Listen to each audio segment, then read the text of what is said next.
देखो, हम तुम्हें नामदेव जी की कथा सुनाते हैं। जन्मांतर में नामदेव जी ने बहुत भजन किया था पूर्व में, तो बाल्यावस्था से भगवान के नाम में और रूप में बड़ी आसक्ति थी नामदेव जी की, स्वाभाविक। नामदेव जी का नाम पर अटल विश्वास था। बाल्यकाल से ही सर्वदा वो विठ्ठल विठ्ठल विठ्ठल, जय राम कृष्ण हरि, जय राम कृष्ण हरि, ऐसा जपते रहते थे नामदेव जी। उनकी जिह्वा निरंतर राम कृष्ण हरि विठ्ठला विठ्ठला विठ्ठला। बाल्यावस्था में उनके सरल विश्वास और व्याकुलता पूर्वक आवाहन से ठाकुर जी मूर्ति में नहीं टिक पाए, साक्षात प्रकट हो गए। एक बार ये अपने नाना जी के पास रहते थे। इनका प्रादुर्भाव भी किसी पुरुष से नहीं हुआ, माता का गर्भ रहा और आप प्रकट हो गए। पूर्व जन्म के कोई बहुत बड़े भजनानंदी महापुरुष थे। इनकी माता जी बाल्यकाल में अपने पिता से अर्थात नामदेव जी के नाना से पूछा कि मेरा पति कौन है, तो उन्होंने ठाकुर जी को बताया, ये ठाकुर जी आपके पति है। तो बाल्यावस्था से उन्होंने दृढ़ निश्चय करके वैसे ही व्यवहार जैसे एक नवकिशोर पुरुष से किया जाता है, वैसे ही ठाकुर जी पर दृष्टि रखना, और वो दृष्टि माधुर्य भाव से रखना, श्रृंगार भाव से, कांता भाव, प्रभु मेरे पति हैं। जब ये नवयुवती हुई तब इन्होंने प्रभु से कहा कि मेरी मांग है कि मेरे संतान हो अब आपसे, जब आप हमारे पति हो तो आप हमारे संतान प्रदान करें। तो अनंत ब्रह्मांड जिनके संकल्प से प्रकट हुए, उन्हीं भगवान के संकल्प से नामदेव जी महाराज गर्भ में आ गए। अब जब गर्भ बढ़ने लगा तो आपस में लोगों की चर्चा हो गई कि देखो, सयानी लड़की का ब्याह न हो करने से यही दुर्गति होती है। ये चर्चा नामदेव जी के नाना के कान में पड़ी। अभी नामदेव जी गर्भ में ही थे। उन्होंने बेटी को बुलाया और कहा, ऐसा तो हम कभी नहीं सोच सकते थे कि हम इतने महाभागवत ठाकुर जी की सेवा परायण, बच्चापन से तुम्हें धर्म की शिक्षा दी, तुम गर्भ कैसे धारण कर लिए, कौन है तुम्हारा पति? तो उनका, पिताजी आप नाराज मत होइए, जिनको आपने पति बनाया कि ये तुम्हारे पति हैं, उनके सिवा आज तक मैंने किसी को देखा नहीं, किसी को छुआ नहीं। ये गर्भ मैं भगवान को साक्षी करके कहती हूं कि भगवान का ही है, इन्हीं का दिया हुआ है। बड़े प्रसन्न हुए, बोले अब मुझे किसी की परवाह नहीं कि कौन क्या करता है। तब नामदेव जी प्रकट हुए। ये बचपन से ही विठ्ठला विठ्ठला विठ्ठला। अब नामदेव जी जैसे जैसे होश में आने लगे तो नाना जी को सेवा करते देखते ठाकुर जी की, श्याम सुंदर की। उनके भी मन में आता, छोटे बच्चे थे, नाना जी मैं भोग लगाऊं, नाना जी मैं ठाकुर जी को स्नान कराऊं। तो उन्होंने कहा, जब हम किसी कार्य से बाहर जाएंगे तब तुम्हें सेवा दे देंगे, अभी तुम बहुत छोटे हो। थोड़ी देर में फिर आते, नाना जी देखो मैं बड़ा हो गया। बोले एक दिन में थोड़ी बड़ा हो जाता है, अभी थोड़ा और समय लगे। दूसरे दिन फिर, अब नाना जी बड़ा हो गया। बोले ठीक है, तुम सेवा के लायक बड़े हो गए हो, लेकिन जब हम जाएंगे कहीं तब। तीसरे दिन, नाना जी आप कब जा रहे हैं, कहीं तो जाइए आप। तो उनको ठाकुर सेवा के निमित्त से कुछ सामान लाने के लिए जाना था। तो कहा, देखो बच्चापन मत करना, हमारे ठाकुर जी भूखे ना रह जाए, उनको दूध पिलाओ, भोग सामग्री। बहुत प्यार से ठाकुर सेवा की जाती है। अरे भोग रख दिया, पर्दा लगा दिया, ऐसे नहीं हमारे यहाँ किया जाता। पर्दा भी लगा दिया तो पर्दा के अंदर आप बैठो, एक हाथ में पंखा हो और एक हाथ से ऐसे पवाते जा रहे हो। लाड़िले हैं, राजकुमार हैं, हमारे प्राण प्यारे हैं, अपने यहाँ ऐसे ही भोग लगाते हैं राधा पी जी को। एक लोग बैठो, पद सुनाओ, दूसरा पवाओ। उनको ऐसे गान बजान के से दुलार करके पाओ। कोई भूखे थोड़ी है, तुम्हारे भाव के भूखे। 45 मिनट भोग लगता है कम से कम, ऐसे पवाया जाता है। अब नाना जी गए, बहुत नाच पड़े कि आज मुझे ठाकुर सेवा मिली है। अब नामदेव जी ने जैसे नाना जी भोग पधराते थे पधराया, और इसके बाद वो पर्दा लगा के अंदर हो जाते थे, वो तो देख नहीं पाते थे, तो पर्दा लगा के आप अंदर हुए। अब भोग सामग्री में जैसे जल फेरा के जल रखना, भोग लगाना, नाना जी ने कहा भूखे न रह जाएं, अगर ये भूखे रह गए और नाना जी से बता दिया तो कभी सेवा नहीं मिलेगी। नामदेव जी ने कहा ठाकुर जी पालो। वहां तो ठाकुर जी पा ही नहीं रहे, वो भाव से भोग लगाते थे। हम लोगों सबसे बड़ी पीड़ा ये थी कि नाना जी को ठाकुर जी कह देंगे कि मैं भूखा हूं और भोग नहीं पाया तो हमें सेवा नहीं मिलेगी। नामदेव जी ने बार बार प्रार्थना की, जब नहीं पाए तो नामदेव जी ने कहा कि देखो अगर नहीं पाओगे छुरी ली, अपना अपना गला काट देंगे, आपको पाना पड़ेगा, नहीं हमारी सेवा छूट जाएगी। अब वो सीधे एकदम सरल बच्चा बिल्कुल सच्चाई में उतर आए, वो भगवान प्रकट हो गए। कहा पाओ? बोले हम रोज वैसे ही पाते थे जैसे तुम पर्दा लगा दिया, हम ऐसे भाव से पा लेते थे, तुम तो जबरदस्ती कर। बोले नहीं, पूरी थाल का पाओ। जब शिकायत करोगे नाना से कि हमें वो ठाकुर जी बातचीत कर रहे हैं, अपने हाथ से नामदेव जी दूध पिला रहे ठाकुर जी को, तो अत्यंत व्याकुलता और सत्य भाव कि ठाकुर जी हैं, ठाकुर जी को प्रकट होना पड़ा और दुग्ध पान किया।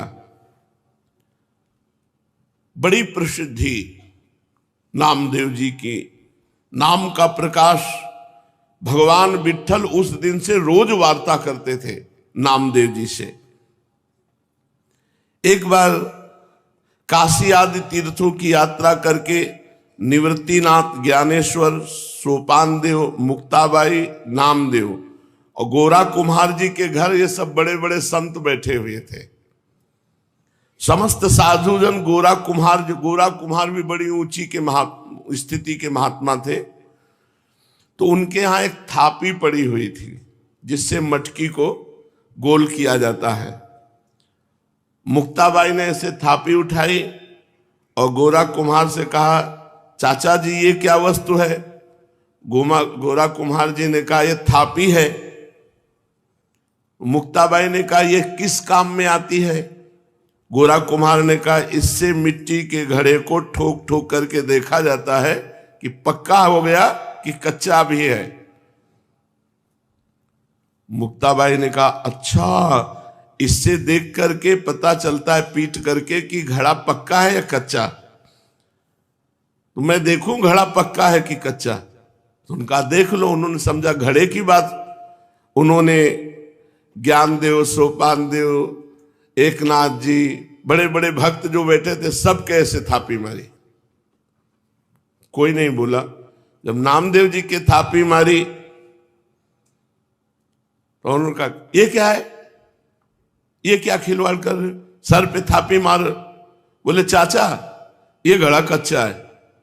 ये बोल पड़ा ये घड़ा कच्चा है। तो सब संत हंस दिए और गोरा कुम्हार जी भी हंस दिए और कहा अच्छी बात है, कच्चे हैं नामदेव। गोरा कुम्हार ने जब कहा कि हां कच्चा, तो नामदेव जी को बड़ा सकुच लगा, एक अपमान जैसा प्रतीत हुआ और वे क्रुद्ध हो गए। उन्होंने कहा दोबारा थापी हमारे माथे पे मत मार देना। और सब लोगों ने हमें कच्चा क्यों कहा? यह अन्यायपूर्ण क्रिया साधु हो करके ऐसा थोड़ी किया जाता है, नामदेव जी ने कहा। गोरा कुमार और अन्य साधुओं के मस्तक पर जब थापी थप थप करके लगी तो किसी ने नहीं बोला, लेकिन नामदेव जी को गुस्सा आ गया और नामदेव जी ने ऐसा बोला। गोरा कुम्हार जी ने कहा यह कच्चा घड़ा पक्का है, मतलब इसमें संशय नहीं है, नामदेव जी कच्चे साधु हैं। अब उनको और सब संतों के बीच में ऐसा जब कहा तो हृदय में बड़ा चुभा।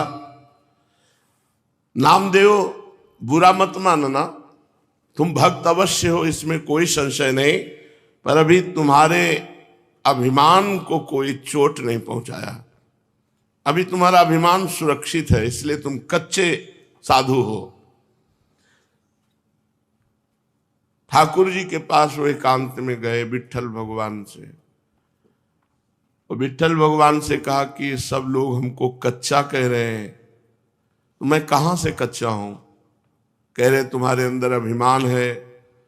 हमने वहां सभा में पूछा कि तुम कैसे कह सकते हो मैं कच्चा हूं? तो हमें जब भगवान साक्षात हमसे बात करते हैं तो कच्चा कैसे? तो उन्होंने कहा तुम निगूढ़ा हो, तुमने अभी तक गुरु नहीं बनाया इसलिए तुम कच्चे हो। तो मैं आपसे ये पूछ रहा हूं कि गुरु का कार्य क्या होता है? आपसे मिला देना हो। आप रोज हमसे बात करते हो तो हमें गुरु की क्या आवश्यकता है? नामदेव जी ने कहा। नामदेव जी अत्यंत दुखी पंढरपुर भगवान श्री विट्ठल जी से ऐसी जब प्रार्थना की तब विट्ठल भगवान ने कहा कि जो संतों ने निर्णय किया वो सच्चा निर्णय किया है, तुम अभी कच्चे हो। अब तो और जलन पैदा हो गई। अभी तक तो संत कह रहे थे, अब भगवंत भी कह रहे हैं, तो प्रभु बताओ मैं पक्का कब होऊंगा? क्योंकि मैंने आपके सिवा किसी को कुछ नहीं माना, आप ही सब कुछ हमारे हो। देखो, जब तक तुम गुरु को स्वीकार नहीं करोगे तब तक तुम चाहे हमारे गले लगो, हमसे बात करो, हमारे संग खेलो, तो भी तुम कच्चे ही रहोगे। हम तुम्हारे साथ सदैव रहते हैं, किंतु इस पर भी तुम्हें किसी मनुष्य देहधारी पुरुष को गुरु रूप स्वीकार करके उसके सम्मुख साष्टांग दंडवत होकर उसकी शिक्षा ग्रहण किए बिना तुम पक्के साधु नहीं हो सकते। क्योंकि तुम्हारा अहंकार ज्यों का त्यों सुरक्षित है। जब गुरुदेव के चरणों में साष्टांग लोटोगे और उनके वचन सुनोगे तब तुम्हारा अहंकार नष्ट होगा।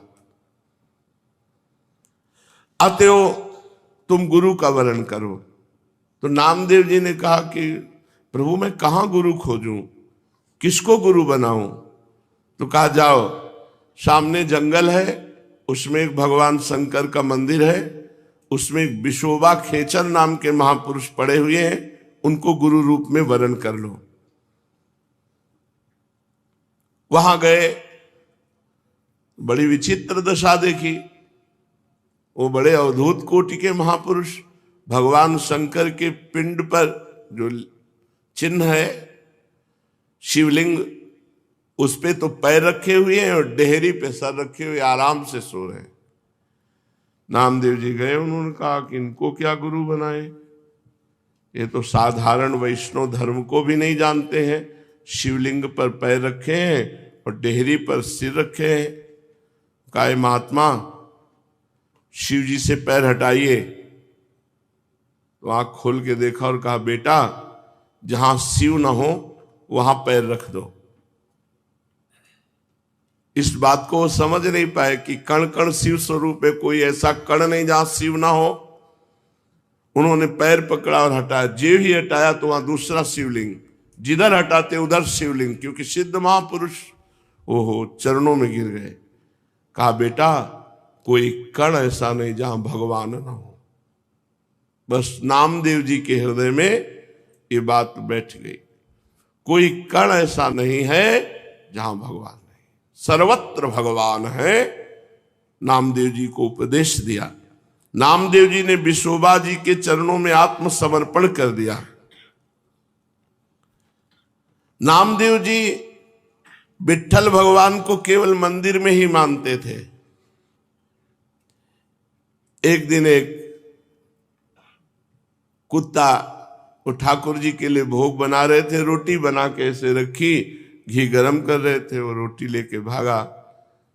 गुरुदेव की बात याद आई, कोई कण ऐसा नहीं जहां श्री भगवान न हो। तो कुत्ते में भी भगवान है। कटोरा घी का लेके पीछे भागे चले जा रहे, प्रभु रूखी मत खाओ, घी चुपड़ा लो। नाथ अब हमसे छुप नहीं सकते, गुरुदेव की कृपा हो गई, आप ही हो। कुत्ते में भगवान को ढूंढ लिया। भगवान विट्ठल भगवान कुत्ते से प्रकट हो गए और कहा देखा गुरु कृपा देखी, मैं ही मुक्ताबाई के हृदय में बैठकर तुम्हारे थाप मार रहा था, तो तुमने मुक्ताबाई में मुझे न देखकर मंदिर में आके शिकायत की, और आज गुरु कृपा हो गई तो कुत्ते में तुमने मेरे को पा लिया, कुत्ते में मेरा साक्षात्कार कर लिया। तो गुरु कृपा विशिष्ट है, केवल ग्रंथ से देखकर मंत्र पढ़ने से भगवत प्राप्ति नहीं होती, गुरु कृपा से होती। 6 महीने में भगवत प्राप्ति कर ली ध्रुव जी ने, क्योंकि नारद जी जैसे समर्थ गुरु द्वादशाक्षर मंत्र का उपदेश किया।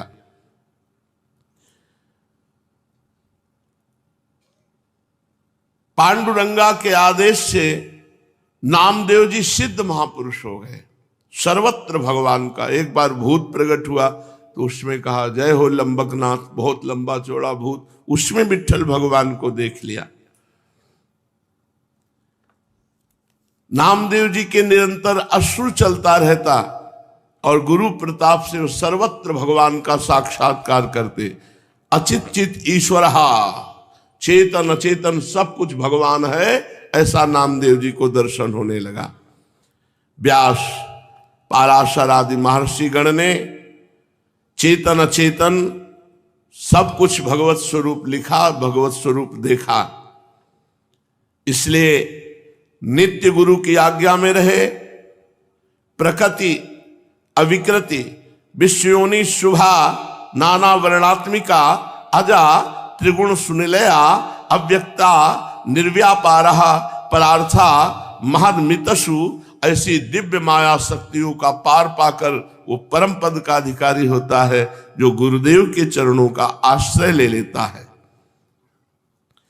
इस प्रकार चेतन अचेतन में सर्वत्र भगवत दर्शन कराने की सामर्थ्य केवल गुरुदेव में है। केवल मंत्र जपने से नहीं होगा कि तुम किसी किताब पुस्तक ग्रंथ से मंत्र ले लो और उसी से जपो और भगवान की प्राप्ति हो जाएगी। हमको ऐसे गुरु की जरूरत है जो आकार रूप धारण करके हमारे सामने हमको उपदेश करें, हमको डांटे, हमको दुलार करें, जिससे हम माया मुक्त हो जाएं।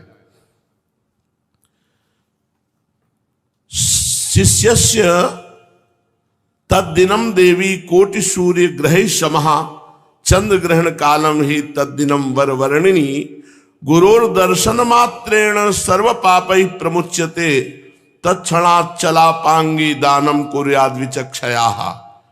हे महादेवी, जिस दिन गुरु दर्शन लाभ हो जाए उस दिन शिष्य को करोड़ों सूर्य ग्रहण में दान देने का फल प्राप्त हो जाता है।